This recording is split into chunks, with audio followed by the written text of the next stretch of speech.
So we can go to File and Print for them. That prints off all 4 of these. Now let's say that somebody had 40 on their list instead of just 4. Well, in that case, filling out 40 envelopes or mailing labels is going to take a while as well. Well, that's where we try to help out as much as possible. We also have mailing labels. They're in the Avery 5160 format, so they're called mailing labels Avery 5160. If I hit Generate Letter, once this opens up, you'll see that it's going to put all 4 of the customers printed out in the exact same order that they appeared on those letters. So we've sent them letters, we've printed off mailing labels. Now all we want to do is make sure that our notes section reads exactly how we want it to. And right now, all it says is that we printed off mailing labels. Well, that's not important. What's important is the letter that we sent them. So for this, I'm going to come in here and just put Sent Loan Review Refinance Opportunity Letter. Now I know what letter that I sent everybody. If I don't like that note and I just want to have the one note saying that I sent the letter, I can always come back down to my template, change the template to that letter. I don't have to regenerate it. It just automatically pulls in the note. Either way is fine. And then don't forget, when you're done, you always want to set a follow-up. So we'll follow up on Thursday. And then we'll snooze the triggers. Once we're done with there, we click Save, and all 4 of those records come off of our hot list, and then we can move on to the next opportunity. Likewise, there's a real simple way to remove poor opportunities. So again, I'm going to get us right back out to our hot list like we just logged in. Now what we're doing is we're looking at individuals in your database that adhere to those specific hot list settings we looked at earlier. That doesn't mean that because on paper they're a good opportunity, that they're an actual real-life opportunity. For example, if we look through here and I'm seeing that there's some anniversary notifications, if I scroll through those, Bennett and Cynthia, if Bennett and Cynthia are on here for rates and savings, that's great. But their LTV is at 96.5% on that FHA. I'm not quite sure what we can do to refinance. It's kind of high for an LTV. Or if I know that maybe Bennett just lost his job. Well, I don't want to send Bennett a letter saying hey, we can help him because right now we know that he can't. So we're going to make sure that that record is selected. And these check marks are still on here for the previous search we did, so I apologize.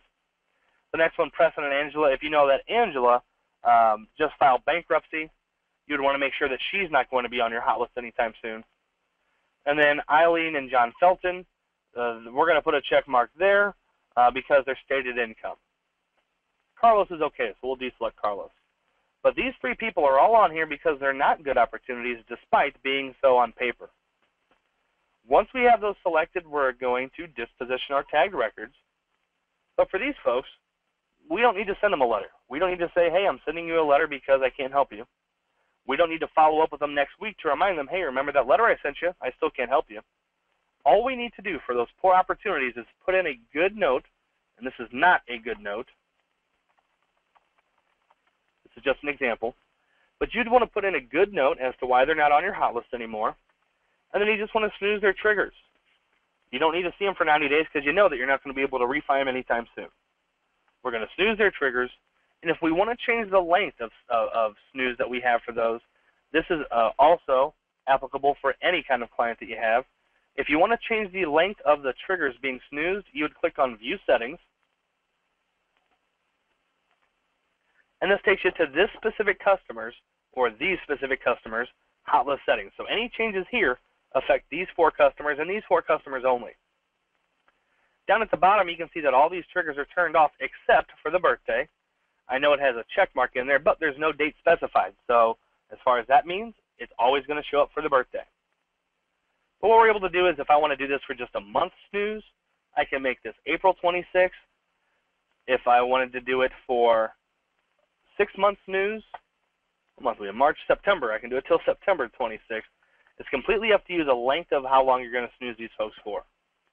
Regardless, once you choose a date, scroll up to the top, hit Save, and you won't see those poor opportunities anytime soon.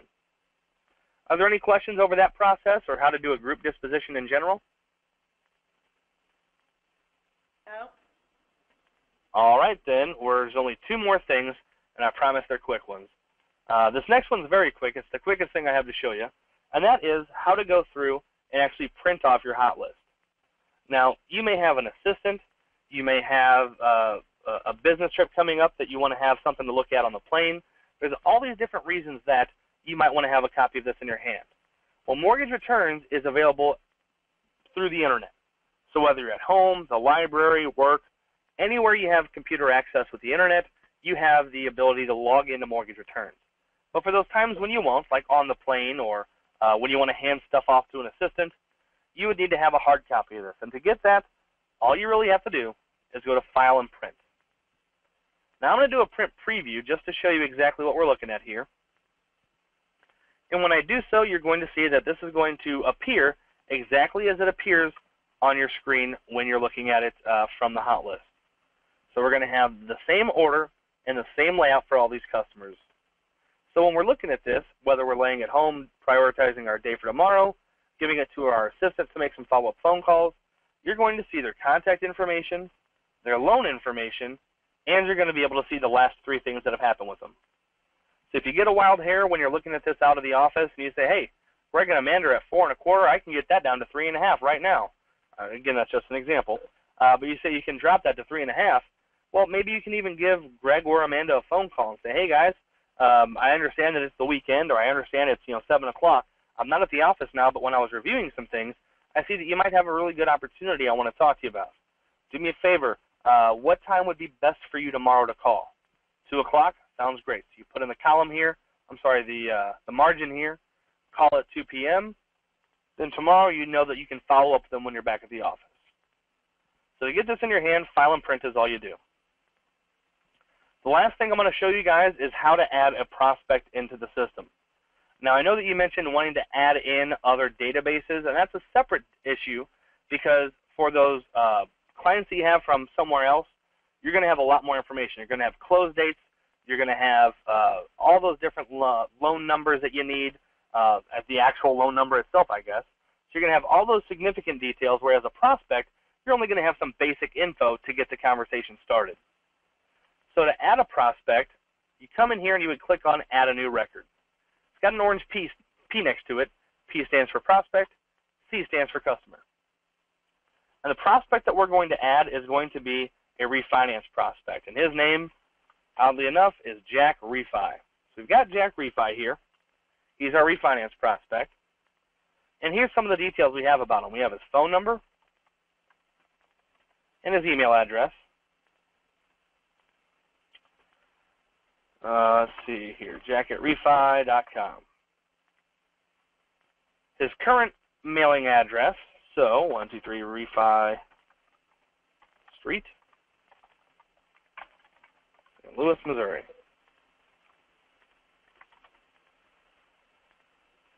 And we also have his current loan terms. So I'm going to skip past the proposed loan terms right now and the quoted loan, and I'm just going to look at his current loan information. He's currently got a 30-year fixed. The loan amount for that is $150,000. His interest rate is at 6%. He's paying about $1,000 a month, and he closed a few years back. So again, just the details that he may have given you in a casual conversation.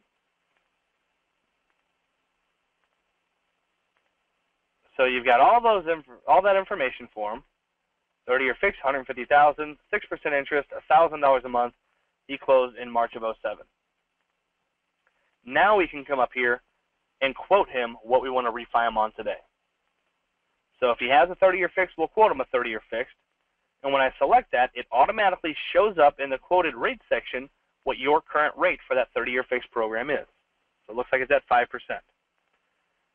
Now the other thing that automatically populates is a section that says hot list when base rate drops. And what this is short for is put this customer on my hot list when the base rate for this program drops by, and that's what this 1/8 of a point represents. So if you quote Jack 5% and he says 5% sounds good, but 4 3/4 sounds a whole lot better, no problem. When this drops by 1/4 of a point, I'll give you a phone call. You can put in up to 4 different quotes. We'll just look at that one for today. And once we have that information in there, that's all we need to get started talking to Jack. So I'm going to click Save and View Prospects Record.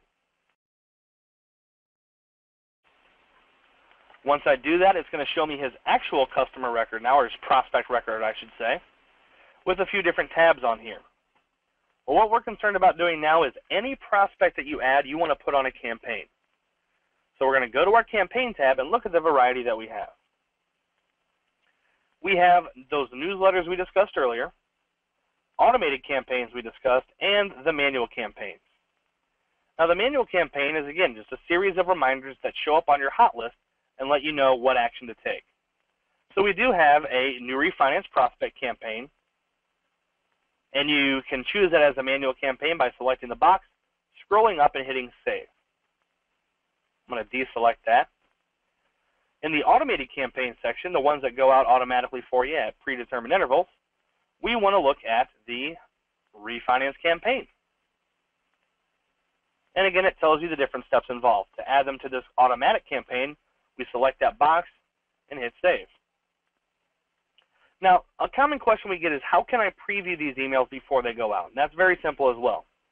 So on the campaign tab, to start someone on a campaign, we select the campaign by clicking on the box next to it, hit Save, and we're all set. We can also do that same functionality from the Send Letter tab, and this is where you can actually preview the information as well. So where it says Send a Letter, we can just change this drop-down to the automated campaign or manual campaign, choose the campaign that we want to see, in this case the refinance campaign, and now we can click Assign to assign it, just like if we have checked that box earlier, or we can now preview the campaign. The preview shows you all 4 of the steps, and if we select the top one here by clicking on it, it will show us a small preview of what that email says. If we want to see it bigger, we click Generate Letter, and now we've got a full-size email that will go to the customer. Dear Jack, the market changes every day. It's very important that someone track these changes for you. Here's what I'm going to track for you in terms of your loan. If you have any questions about anything that we've discussed, we're pleased to help you, so give us a call whenever you can. Sincerely, Todd. Once you've decided, yes, this is the campaign I want them to be on, we can close out of here, select Assign, and we're all set. So that's how we would go through and add a prospect to a campaign. Are there any questions on adding a prospect or the campaigns themselves? No. Then that's all I really have for you guys today. The final thing I want to leave you with is just a very quick recap, just by letting you know that we've covered a lot of things from the hot list mostly, how to how to send information to customers. And as you can see, since I put him on that savings watch, he can already save a certain amount of money based on his monthly payments. So that's good to see as well. But some things that we did was we sent letters from our hot list. We clicked on the record. We clicked on multiple records by tagging them. We sent emails. We sent letters. But probably the most important thing to do the very first time you log in is to go to the My Hot List settings page and make the appropriate adjustments as you see fit for your database right here through all these different triggers. Most importantly, possibly the appreciation section. So just adjusting these numbers accordingly to anything that you want them to be, clicking Save, and making sure that from here on out, you're only going to see the customers that you want to see. Other than that, I think you guys are all set unless you guys have any more questions.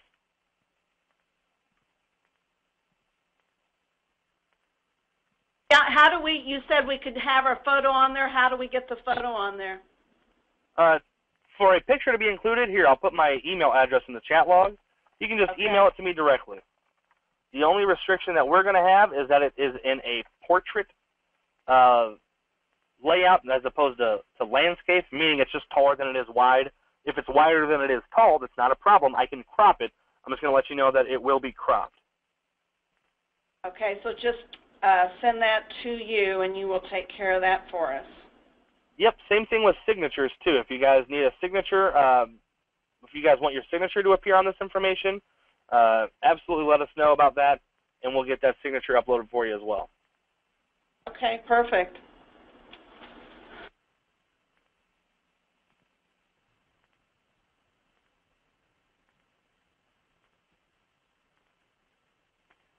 In training session 2, what we do is we do a recap of things covered in training session 1. So for the first 20 minutes or so, we're just going to go over any questions anyone might have since training session 1. And then we're going to go over one example of what we did today, one group disposition example, and then